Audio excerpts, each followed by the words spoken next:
जय श्रीराम।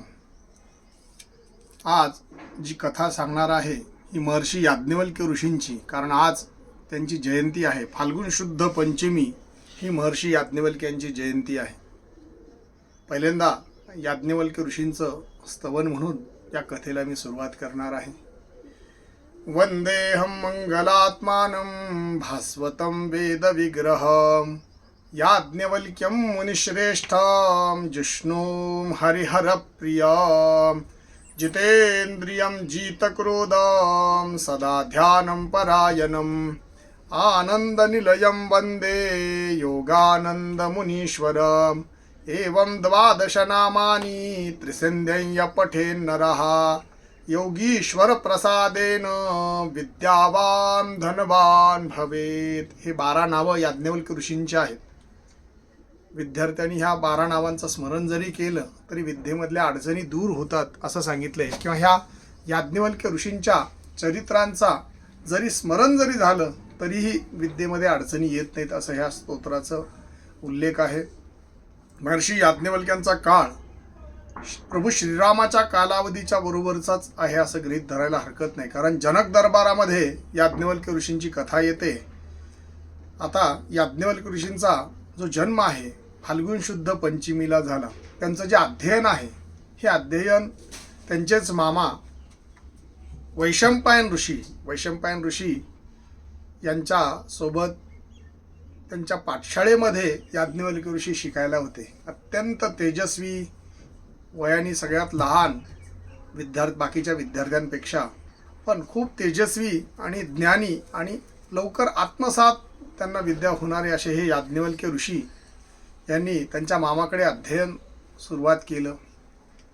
तिथे शिकत असतानाच तिथे एक जनक राजा म्हणजे त्याला संतती नसल्यामुळे जनक राजा अस्वस्थ होता।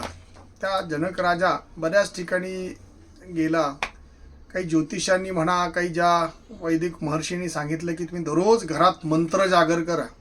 त्या मंत्र जागराच्या संचारामुळं तुमच्या घरातली जी नकारात्मकता नष्ट होईल आणि सकारात्मक ऊर्जा निर्माण होऊन तुमच्या घरामध्ये संतती योग निर्माण होईल असं सांगितल्यानंतर जनक राजा हा वैशंपायन ऋषींकडे गेला। वैशंपायन ऋषींकडे, कारण राजाश्रय कुठल्याही पूर्वी वेद विद्यालयांना राजाश्रय होते, आता वेद विद्यालयाला राजाश्रय फार कमी आहेत। राजा वेद विद्यालयाकडे लक्ष देऊन त्या वेद विद्यालयाला कमी जास्त असलेल्या वस्तू राजा देत असे। तर त्या वैशंपायन ऋषींकडे गेल्यानंतर वैशंपायन ऋषीला त्यांनी सांगितलं की दररोज माझ्या घरी मंत्र जागर कसा होईल, दररोज एक विद्यार्थी तुमचा पाठशाळेतला एक विद्यार्थी माझ्या घरी येऊन मंत्र जागर करावा असं जनक राजांनी सांगितल्यानंतर जनक राजाला वैशंपायन ऋषी हो म्हणाले आणि दररोज एक विद्यार्थी आलटून पालटून त्या जनक राजाच्या दरबारामध्ये दररोज एक विद्यार्थी जायचा आणि ते मंत्र म्हणून अक्षदा पाणी राजाच्या अंगावर टाकून प्रत्येक वेळेस ते घरी वापस विद्यार्थी पाठशाळेत यायचे। असं चालत असताना एक दिवस महर्षी याज्ञवल्क्यांची वेळ, अत्यंत तेजस्वी आणि ज्ञानी असलेले हे याज्ञवल्क्य ऋषी विशेष मंत्रांचं पठण त्यांनी जे त्यांच्या सामर्थ्यावर केलं आणि त्या मंत्रांचं जे पाणी अक्षदा त्यांना कुठं टाकायच्यात हे माहीत नसल्यामुळं त्यांनी समोर आलेल्या राजालाच विचारलं, कारण राजा कोण आहे हेही याज्ञवल्क्य ऋषींना माहीत नसल्यामुळं राजाला विचारलं हे अक्षदा पाणी कुठं टाकू। राजा त्यावेळेस काहीतरी विलासात मग्न असल्यामुळं त्याने म्हटलं अरे कुठेतरी टाकून निघून जा असं म्हटल्यानंतर याज्ञवल्क्य ऋषीला राग आला, कारण म्हणले मी एवढं तेजस्वी मंत्र म्हटले, तेवढे सामर्थ्यवान मंत्र आहेत, हे मी पठण केलेत आणि हे राजा कुठेतरी टाकून निघून जा असं म्हणतोय।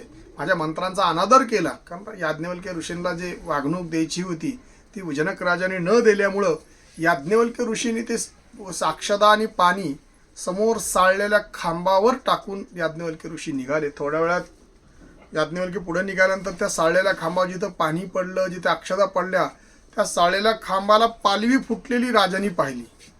राजा म्हणला अरे हा अत्यंत तेजस्वी मंत्र म्हटलेले आहेत। त्या मंत्र म्हटल्यानंतर ह्या ज्या साळलेल्या खांबाला पालवी फुटलेली आहे, हेच जर पाणी माझ्या अंगावर पडलं तर मला माझ्या ज्या अडचणी आहेत त्या दूर होतील आणि मला संतती योग प्राप्त होईल असं म्हटल्यानंतर याज्ञवल्क्य ऋषींच्या मागे अन्वानी राजा पळाला। ज्या याज्ञवल्क्य ऋषींना विनंती केला की तो जे मंत्र म्हटले होते पुन्हा म्हण आणि पुन्हा माझ्या अंगावर टाक। याज्ञवल्क्य ऋषी म्हणले, जिथं माझ्या मंत्रांचा अनादर झाला, जिथं माझ्या मंत्रांचं पावित्र्य टिकवलं जात नाही, अशा ठिकाणी पुन्हा मंत्र म्हटणार नाही. असं म्हटल्यानंतर जनक राजा हतबल होऊन याज्ञवल्क्याला खूप विनंती केली की मी तुला राज्य देतो, अमुक देतो, तमुक देतो. याज्ञवल्क्य ऋषी नाही म्हणाले, कारण जिथं मंत्रांचा अनादर होईल तिथं मी पुन्हा कधी मंत्र म्हणणार नाही. असं म्हटल्यानंतर याज्ञवल्क्य ऋषी वैशंपायन ऋषींच्या आश्रमात वापस आले.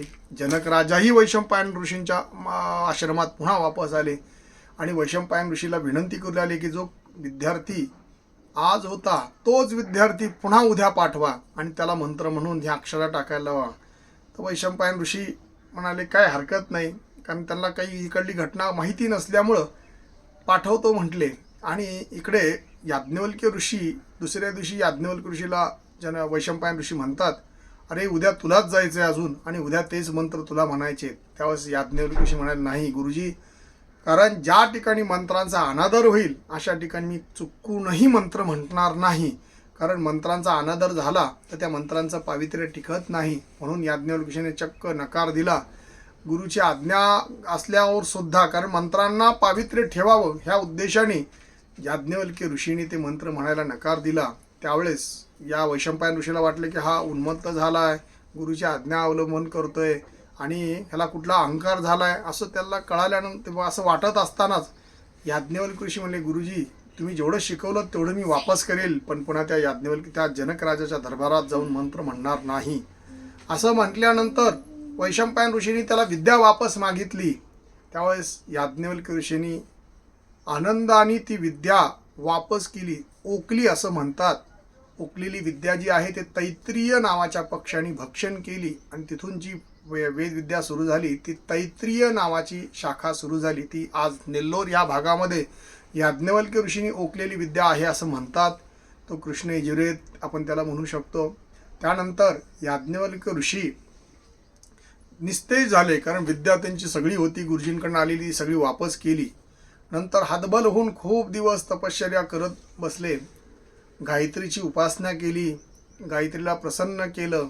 गायत्री देवी म्हणाली, याज्ञवल्क्य ऋषींना प्रसन्न झाल्यानंतर याज्ञवल्क्य ऋषी म्हणले की मला मानवी गुरु करायचा नाही, मला वेद विद्या शिकायची आहे आणि मला चांगला वेद निर्माण करायचा आहे.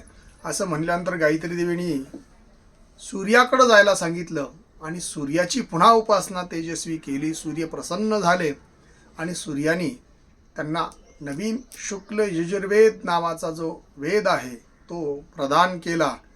तो याज्ञवल्क्य ऋषींनी घोड्याच्या कारण सूर्याचं तेज त्यांना सहन होत नसल्यामुळे घोड्याच्या कानामध्ये बसून त्यांनी तो वेद श्रवण केला. तो म्हणजे शुक्ल यजुर्वेद. आजही शुक्ल यजुर्वेदामध्ये श ला ख म्हणण्याची पद्धत आहे, य ला ज म्हणण्याची पद्धत, जज्ञेन यज्ञ, यज्ञन यज्ञ असं दोन्ही शब्दांचे फरक आपल्याला जाणवतील. खड्गोपैश्वदेवा श ला ख म्हणण्याची पद्धत आहे. अशी याज्ञवल्क्य ऋषी त्यांनी नवीन शुक्ल यजुर्वेद नावाचा जो ग्रंथ निर्माण केला, त्या ग्रंथाच्या आधारावर आज खूप भागामध्ये शुक्ल यजुर्वेद हा प्रचलित आहे. याज्ञवल्क्य ऋषींनी अनेक जे की उदक शांती आपण करतो ती याज्ञवल्क्य ऋषींच्याच म्हणजे याज्ञवल्क्य उक्त याज्ञवल्क्य अनुसार आता हा संकल्प येतो. याज्ञवल्क्याच्या अनुसार अनेक ग्रंथ निर्माण आहेत. याज्ञवल्क्य स्मृती आहे. याज्ञवल्क्यांची मतंसुद्धा याज्ञवल्क्य ऋषींचे मतंसुद्धा आज ग्राह्य आहेत. त्यांनी जनक दरबार जिंकून हजारो गायी जिंकल्या होत्या असा याज्ञवल्क्यांचा उल्लेख येतो. जसं आपण मैत्री, गार्गी, आजही बरेच जणांना मैत्री गार्गीचे नावं माहीत आहेत. ते केवळ याज्ञवल्क्य ऋषींसोबत चर्चा केल्यामुळं मैत्री गार्गीची नावं आपल्यासमोर येतात. याज्ञवल्क्य ऋषींनी त्यांचाही पराभव शास्त्रार्थामध्ये केला होता आणि त्या जनक दरबाराला जिंकलं होतं असाही उल्लेख येतो. असे हे याज्ञवल्क्य यांनी शतपथ ब्राह्मण नावाचा जो ग्रंथ आहे तोही याज्ञवल्क्य ऋषींनीच निर्माण केला आहे.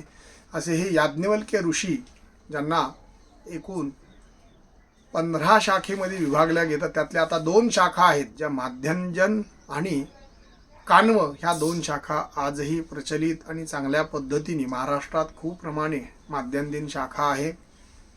असे हे याज्ञवल्क्य ऋषी यांचं आज चरित्र फाल्गुन शुद्ध पंचमी असल्यामुळे सांगण्याचा योग आला.